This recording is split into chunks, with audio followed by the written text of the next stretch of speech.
Hello and welcome to episode 132 of the Mark and Me podcast.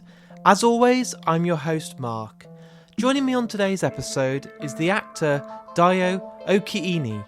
We get to sit down and talk all about his acting career to date. He really is only just starting in his career, and honestly, to know the story behind how he's got to where he is at this point and the future he has ahead of him is absolutely inspiring. So that interview will be coming up with you very, very soon. But in true typical Mark and Me fashion, let's quickly touch base and talk about the last episode. I was joined by the beautiful Gillian White. We got to sit and talk all about her acting career, what it was like to work with people like Quentin Tarantino, and much more. It was a great interview, really positive, and a massive thank you for everyone that tuned in, and the amazing tweets and the feedback I got on Facebook and Instagram again was beautiful, so thanks so much for that. But let's get back to today's episode. I'm joined by Dayo Okeniyi. We get to sit and talk about his first ever proper acting role in The Hunger Games, Terminator Genisys, what it was like to work with people like Arnold Schwarzenegger. He's got some incredible new projects which he kind of hints at, but we don't get the full info, but I know he's going to be very busy over the next couple of years. And his brand new movie, which I've been lucky enough to see, Emperor, which is out now on DVD and is outstanding. And if you stick around to the end of today's episode, you'll find out how to win a copy of this on DVD. But I think the best thing to do is get to the interview now. So here's me and Dayo talking all things film. So Dayo, thanks for joining me today on the Mark and Me podcast. Absolutely. It's a pleasure. Thank you for having me. What I want to do is, there'll be listeners out there today that have seen you in certain roles, but I want to take it back to right at the very start. And at what age was it that you fell in love with film? Was it at a very young age growing up? Absolutely. You know, it's so funny. Obviously, judging by my rough, tough exterior, you would not imagine that I grew up in Rodgers and Hammerstein musicals. But yes, that was my early start into film. It was really my mother. My mother she loved musicals growing up, and when she was growing up. And so all those classical musicals, Rodgers and Hammerstein, whether it was Carousel or, King and I and Sound of Music and South Pacific, like I grew up on all those. Like the VHS tapes, we would just bleed those until they snapped in the machine, and so I grew up watching stuff like that. But then my dad was a different type of cinephile. Like my father, my dad loved like the Lethal Weapon movies, and he loved The Godfather and, gangster movies like Once Upon a Time in America, which were very extremely rated R. Yeah. But he would sneak off and I would watch it with him, and my mom wouldn't know that we'd be watching these movies, and I'd be watching people do all kinds of crazy stuff like drugs and, strippers and crazy things like that. But my dad didn't care. I'm his only son, so he kind of, he wanted to have that experience with somebody. So I loved film. I always loved film, but in terms of being an actor, that didn't come till a lot later in life, till college, actually. Yeah. Even though I did plays in high school, and I definitely did theater when I got to college, but it was extremely elective. But the idea to let me try and really give this thing a shot wasn't until my senior year of college, university, as British folks would say. Yeah, that's guys say. And was there certain actors that you were watching that made you fall in love with the idea? Because everyone growing up wants to be a superhero or a footballer right. or a musician or a rock star. But was there a certain actor that you were watching their work? Because, you told me that your mum's encouraging you to watch stuff like Sound of Music and all the musicals. Yeah. But your dad's sitting there saying, Mel Gibson and Lethal Weapon, there's such a contrast. What was this sort of actors that you were thinking, I really want to be like this person. I really want to do acting. Right. There were people from both spectrums, from the Rodgers and Hammerstein era. Yul Brynner to me was just, which is so funny because later in life when I found out he was like 5'1" or 5'2", like he was a little guy, I was like, no way, because he just had such an incredible presence, and his voice and his cadence, he just commanded the screen, and he's definitely one of those, actors from a bygone era that I still look to today. For inspiration. And, Christopher Plummer, who just passed away, obviously, from the Sound of Music movie. And later on in life, too, his career, it's so funny. He just got hotter as the older he got. He got into his 80s and he was in the prime of his career, as you say. So it was guys like that, and then later on in life, discovering, Denzel Washington was a huge influence on me, and love Josh Brolin. Josh Brolin is another one of those guys. Like he's hot now, but I remember like when I signed with my managers like years ago. This was before the Brolin renaissance. I remember signing with them. They were like, Dayo, whose career do you like and whose career do you emulate? And I was like, Josh Brolin. And my manager at the time, he's no longer my manager, was like, really? He's boring. Wow. But I was like, I love him. I thought he was so underrated for so many years. So I'm so happy that, of course, as soon as No Country for Old Men came out, the whole world caught up with him. So yeah, I love a lot of different things and a lot of different actors. Jim Parsons on Big Bang Theory is like another type of acting that I just think is genius on another level. And then of course you got your Benedict Cumberbatch on another level. So yeah, I genuinely love film, and I love actors, and I love performance, and I love behavior. And so different actors really excite me. Yeah, even like there's this actor, Manish Dayal. Manish is an actor I saw Manish on a commercial for it was like the Homewood Suites. It's a American chain of like extended stay hotels. And I was like, this guy is tremendous. This actor is amazing. He had like one line in the commercial. And I remember a friend of mine and I went to some Hollywood party and we ran into him there. He was with his fiance. I think they're married right now. And we were literally starstruck. We're like, oh my God, it's the guy from the Homewood Suites commercial. Right? And we literally walked up to him and we said his one line from the commercial to him at this like random Hollywood party. And he was so thrown back by it. He was like, no freaking way, I've got fans from a commercial. I was like, dude, you really do. Like whenever your commercial comes out, we get excited. So I truly love performers, and I'm always watching. I'm always, seeing what I can, I think it's like the famous Meisner thing, steal, steal, steal. Yeah. I'm always watching everything and seeing what I could, gain inspiration from or steal from here and there. And so yeah, shout out to Manish. He's on a great show I think it's called The Residents right now. Great TV show. So he's doing pretty well from his commercial days. That one line that one line, yeah, I'm telling you, it made the difference for him. So yeah, I love everything and anything. It's just acting is acting is acting is acting. Whether you're deeply committed method actor or you just have that God-given gift from birth that you're just affable and the screen just loves you. There's just some stuff you can't teach. So I love it all. And during those college days when you were then deciding this is what I want to do, and it wasn't just a dream, it became reality, was your mother and father very supportive, or were they like, come on son, you need to get a proper job, you might not get it, you might not make it, you probably want to go and do law or something boring in case, or were they like, just run with it son, we trust in you? Yeah, no, I have very African parents. Okay, my father's Nigerian, my mother is Kenyan, so we come from the doctrine of lawyer, doctor, business, finance, or engineer of some kind. But my parents were the odd ones. They were very much like, we want you to do something with your life that can sustain you. We don't want our kids on the streets, but they also knew I had this love for acting, and I think they also were supportive because I wasn't frivolous with my dreams. I kind of had a very pragmatic approach as to how I wanted to attempt to try right after college. Like I went to school, they were like, listen, just get a degree in something. And then you can go do whatever you want with your life. But if it doesn't work out, at least you have something to fall back on, which even at a young age, I thought was smart. I wasn't one of those kids like, oh, my parents don't want me to live my dream.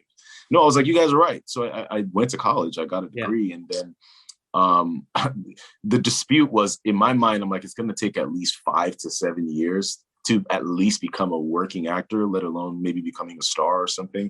Yeah. But my parents were like, no, you get 1 year.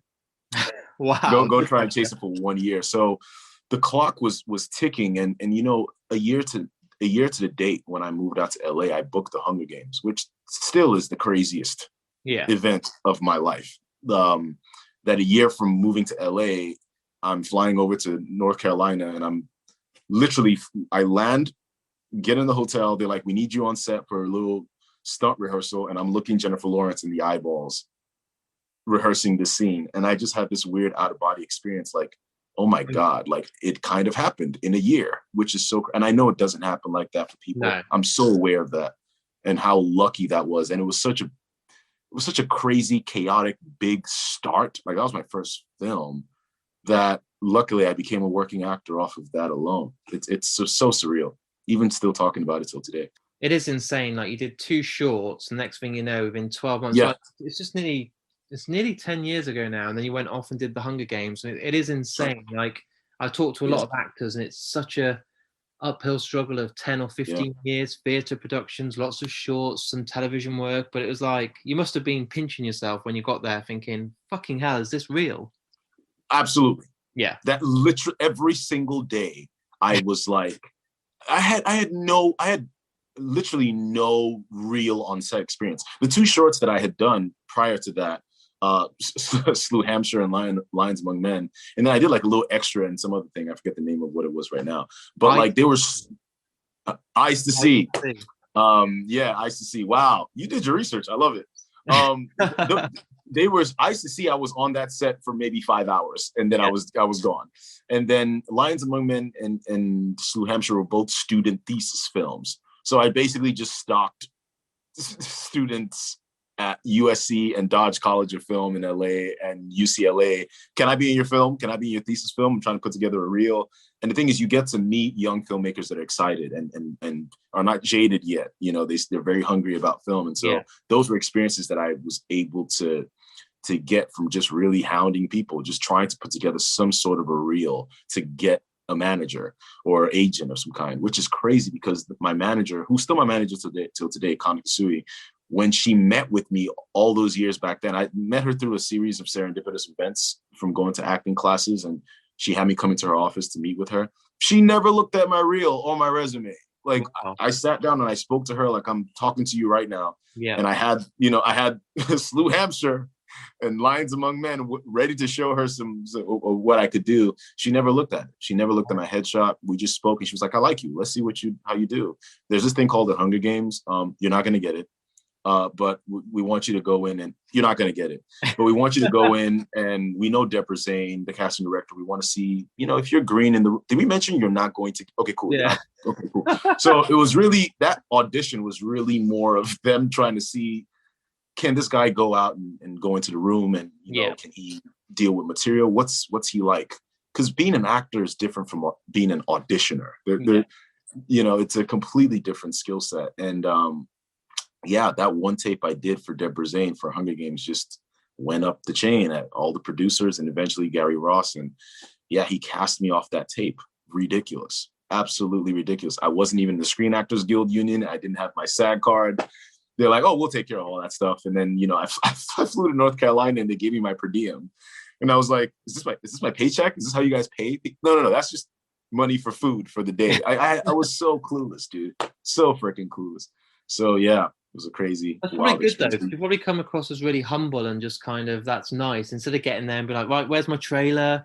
Where's my what the fuck is this fruit done? It's not, this fruit here isn't chopped up. It's cold enough, mate. Water is too little. You came in and respectful. So they probably thought, we like this guy. Yeah, I guess. I had no clue. I thought trailers, so that's where we just stay for the entire shoot. That's fantastic. They're like, no, you stay in a hotel and then we bring you to the trailer I had no clue. And so when I think back on it, it's almost embarrassing, but it's truly humble. It was a truly humble experience, and feeling so lucky to be there, that you're working so hard to just not be the weak link in that thing, because it's such a big engine, those movies, so I owe that picture to everything. But what an experience to start with. I mean, I know we did these shorts we just talked about, but your main big first film, is one of the biggest films in the last 20 years. Huge cast, huge budget. The production size is massive. Again, I just don't even know how I'd process it. I'd be on set thinking, am I meant to be here? Is this like is someone going to come out and say I've been pranked here or something? Like, this is insane. Yeah, constantly feeling like I was going to be fired. One thing was, so I got cast, and I think I got cast 2 months leading up to the picture. And we had we had agreed on the contract, what you'd be paid and all this other stuff. And they wouldn't bring the contract for me to sign. And my agent's like, oh, it's a very common thing. Like, you'll sign it when you get there on set. Like, they'll bring it to your trailer. I'm like, really? No way. Like, this is just giving them time to realize that they've made a mistake and fire me. So I remember, like, I literally signed my contract for Hunger Games my first day of filming. Wow. Like, and it happens a lot. Now, obviously, I've worked a lot since then, and it's a very common thing. You know, you get to set and you sign right before. But I remember being so nervous. I was like, oh my God, they're not sure. They're not certain. Like, they're going to fire me. Like, why would they sign? And then I remember talking to Jack Quaid, who's also an amazing actor. He was in the movie as well with some other people. And they were like, we would always congregate. Have you guys signed yet? I've not signed. You've not signed? Is this normal? Is this a thing? I was like, Jack, your father is Dennis Quaid. You should know these things. You know, your mom is, you know, what you would call it. Like, but he was like clueless as well. We were also clueless. Oh my God. But we somehow we're still kicking. So.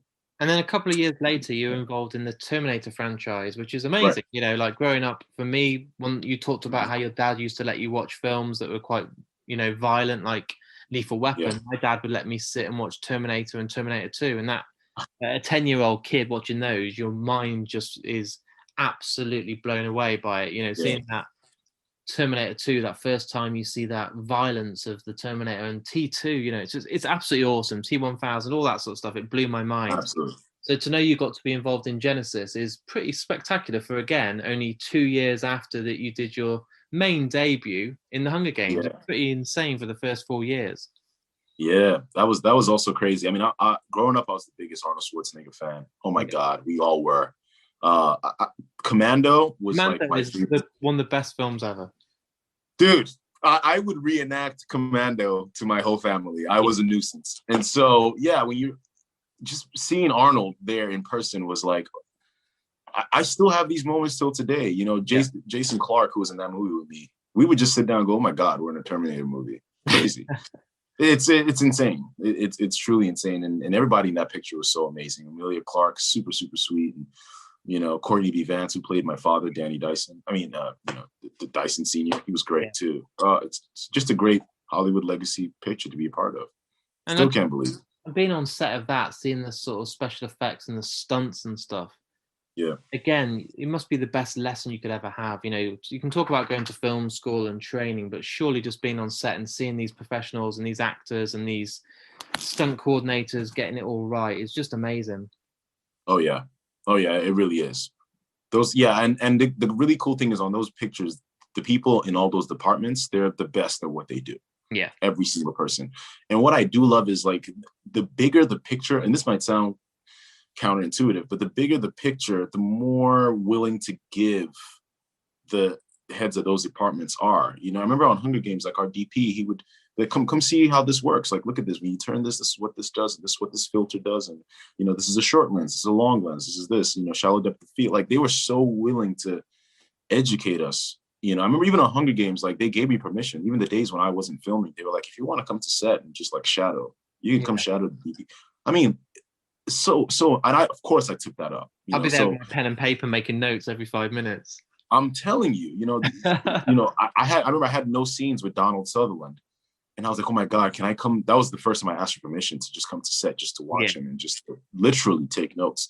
And they were so, I mean, Gary Ross was so cool about that. He's like, absolutely, come sit down, give Dayo some headsets, just listen, you know, so you can listen and really focus on what he's doing. And, you know, I love filmmakers like that. I love people who also take the set as a learning experience. It was the same thing on Shades of Blue with Jennifer Lopez and Ray Liotta, you know? Yeah. So incredible learning experiences that, you know, not to discount acting school or theater school, but, you know, there's just something about watching, you know, Henry Hill from Goodfellas do a scene. You know what I mean? It's priceless. It's tremendous. It's priceless, honestly. You know, it's the best.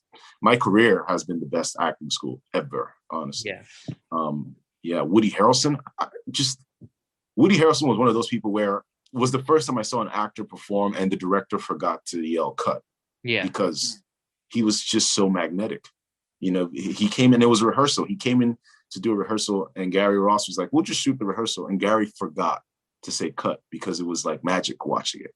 Oh. It was, it was just incredible. You know, I'm super watching White Men Can't Jump, and then when I saw him, he kind of had a renaissance when he came back with True Detective, and I was like, the comedic side of him playing basketball with Wesley Snipes in the 90s to then taking on a serious role with Matthew McConaughey, and both roles he's up there with these incredible actors delivering line after line, and now in stuff like Zombieland having so much fun.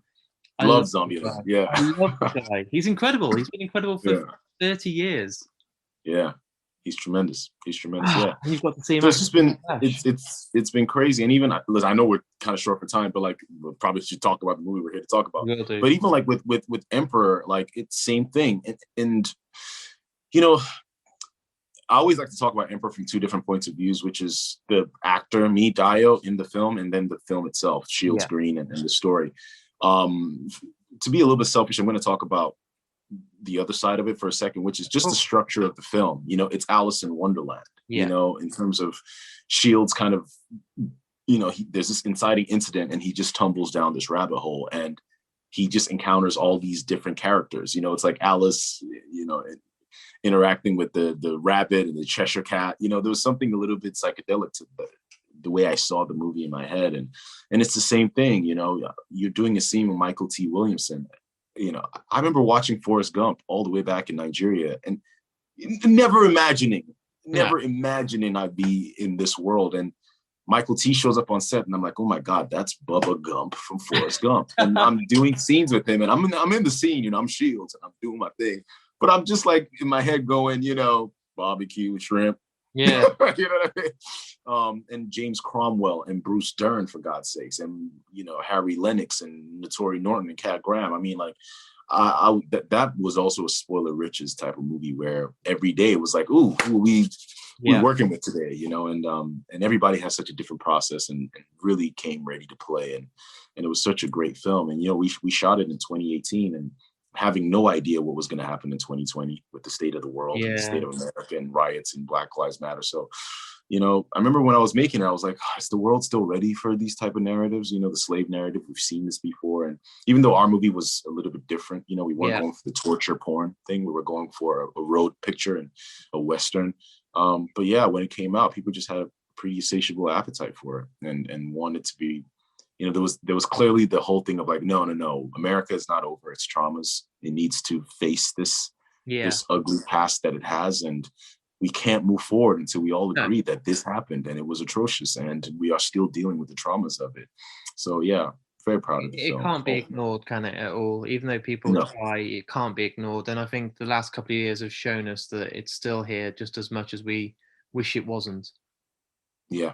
Sadly, yes. Still got a long ways to go. But I do feel good. I feel that the countries, for America and Biden, I don't ever talk politics on the podcast because I like people to use this podcast as an escapism from politics. But I feel like we're on the verge of going back up again, and it feels a bit more safe and better. And I feel like the world's in a better place. Agreed. I'm the same way. Look, regardless of what your ideologies are, let freedom reign. Let peace reign. You know what I'm saying? Like, I subscribe to the let's just agree to disagree thing. You know, let the adults take the reins. When it becomes a screaming match, or it, you know, where people just really close their hearts, and you know, empathy is a foreign language. That's where it just becomes toxic to me. And that, for at least, I feel that sense of okay. People are at least calming down. You can actually have some sort of a conversation with people. You know, that's a good feeling. You know, Definitely. It is, regardless of what you believe. Yeah.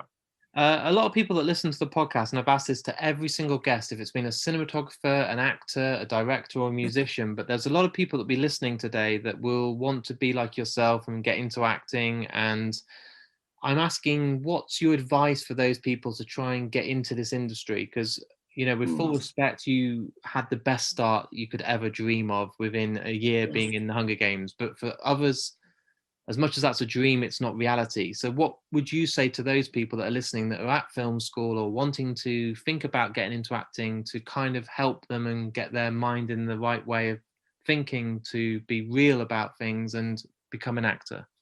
Yeah. Listen, I only know my experience and I kind of know what worked for me. And that's what I'm going to say right now, which is number one, it has to be the only thing you're willing to do with your life. Truthfully, like if there's any other thing you are good at remotely or, you know, brings you joy, you know, whether it's a vocation or a hobby, do that, you know, because this job requires, you know, a foolish amount of fortitude and thick skin, and you will constantly be told no. And I can tell you this, early in my career, I was like, that's fine. Like this, I'm okay with rejection. But rejection on an alarming rate Yeah. does something to your soul. It eats you. Yeah. And I know what that feels like. And honestly, if there's anything else I could have done with my life and been happy, I would have done that. But this is really it for me. And call me a masochist, but that's step one. And then step two is just, this was my process practically when I moved out to LA. I did not look for representation. I wasn't going out there looking for, please sign me, please represent me, agent, manager, whoever. No, like what reason do they have if you haven't done anything really of any kind of merit? And I would just advise people to look for work or make things, you know what I mean? Ultimately, what got me my manager was they saw something I did. You know what I mean? So I didn't do that. I went to film schools, link up with your peers, link up with people who are in film school, who are trying to get their thesis movies made, and, people who are making things on YouTube or on Instagram or whatever, and just shoot and gain experience. You know what I'm saying? Learn your craft truthfully. And if you just do that, eventually somebody's going to see something that you're in, and then you're going to be able to get in those rooms, because ultimately that's what you're trying to do. You're trying to get in audition rooms.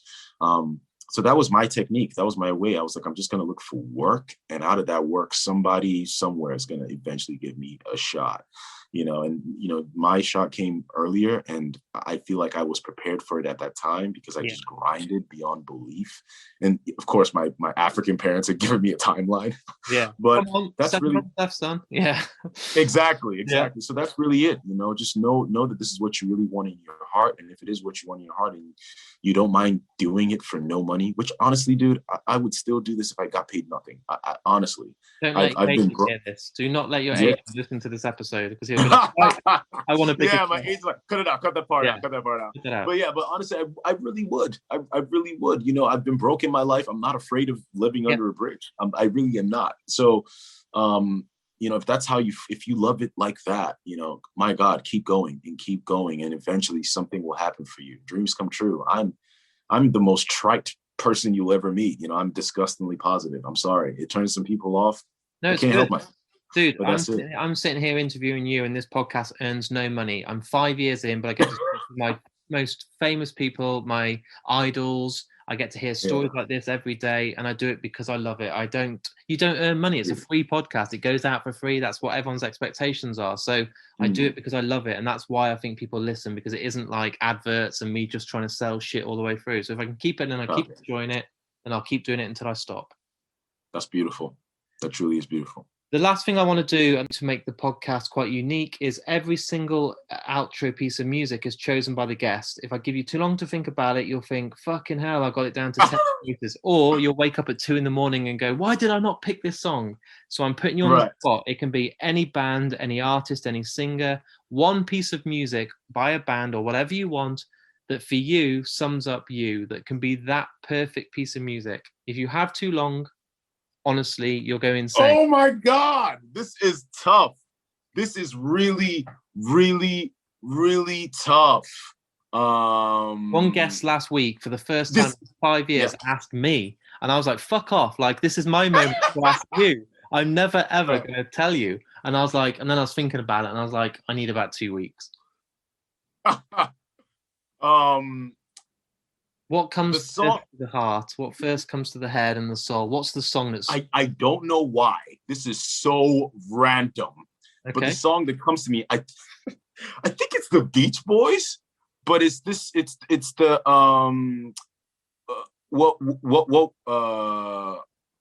I forget the name of the song, but like God Only Knows What I'd Be Without You. Dude, that's one of the greatest songs ever. Yeah, literally. Brian Wilson, God only knows what I'd be without. Yeah, it's fucking I love incredible. that. God only knows what I'd be. I have no idea why that came to my head. It's a great song. I love that song. And that whole album sound is amazing. So let's go with that. There you go. Thank you for coming on the podcast today. I know you can't tell me anything about why you're in a hotel room right now, and there's a film or there's a series that you can't tell me about. But when I do, and I find out what it is, I wish you all the luck with that and everything else that's ahead of you. I think you've got an amazing career ahead. It's been a pleasure to speak with you, and I just want to thank you for your time.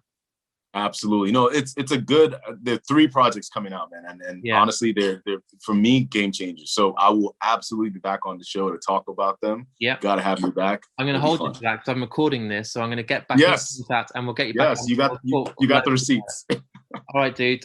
Enjoy the rest of today. Thanks for everything, and take care. Absolutely, brother. Take care. Bye. So there it is. There's my interview with me and Dayo. So much energy, so much passion, so much enthusiasm from the moment we started talking. And hey, I think I'm like a broken record player saying this, but I want more time with my guests. Me and Dayo just started getting into it. The time's up after kind of half an hour, and I felt we could have easily got a couple more hours out of him. But as you heard at the end of the interview, he's up for coming back and talking about these projects which he was kind of just about hinting at. He's in a hotel filming a big film right now, lots of TV work, some serious big releases on the way for him. So I'm hoping to get him back in the near future so we can sit down and talk all about these. I want to say a massive thank you for him for coming on the episode, and obviously I did mention the film Emperor is out now on DVD, and if you follow me on Twitter or Facebook or Instagram, I will be giving a copy of this on DVD away over the next few days. If you have loved today's episode, please share it. It costs absolutely nothing to do. Go on Facebook and hit that share button. Go on Twitter and retweet it, or go on Instagram and put it on your stories. It makes a massive difference and can help a whole new audience find out about Mark and me. If you're really loving the podcast, you can invest in this via Patreon. My page link is on markandme.com, and on there it costs little as £1 a month to sponsor me. That money goes right back into the podcast, which allows me to go and record more and more interviews, host it on all the different platforms that I can. And a way of saying thank you, I've gone out there and thanks to my amazing friends at Vice Press, who are the best who easily are the best poster company out there. They've given me some amazing prizes to reward all my amazing Patreons, so check that out. And like I said, at the moment you're getting about 8 or 9 episodes per month, 2 episodes a week, so just to give me back that little bit of money really does make a massive difference and help support this podcast. I'll be back in just a couple of days time with a brand new episode. And next week I've got an absolutely huge guest, and I can't wait to start teasing you in the next few days, so stay tuned for that. So in the meantime, please take care, look after yourself, and I'll be back in a few days time with a brand new episode of the Mark and Me podcast. Take care, everyone.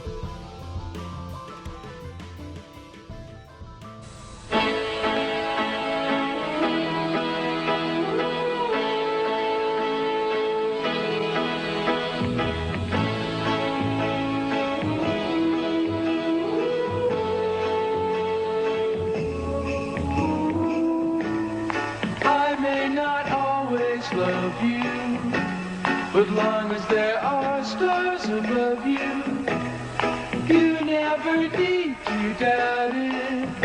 I'll make you so sure about it. God only knows what I'd be without you. If you should ever leave me, well, life would still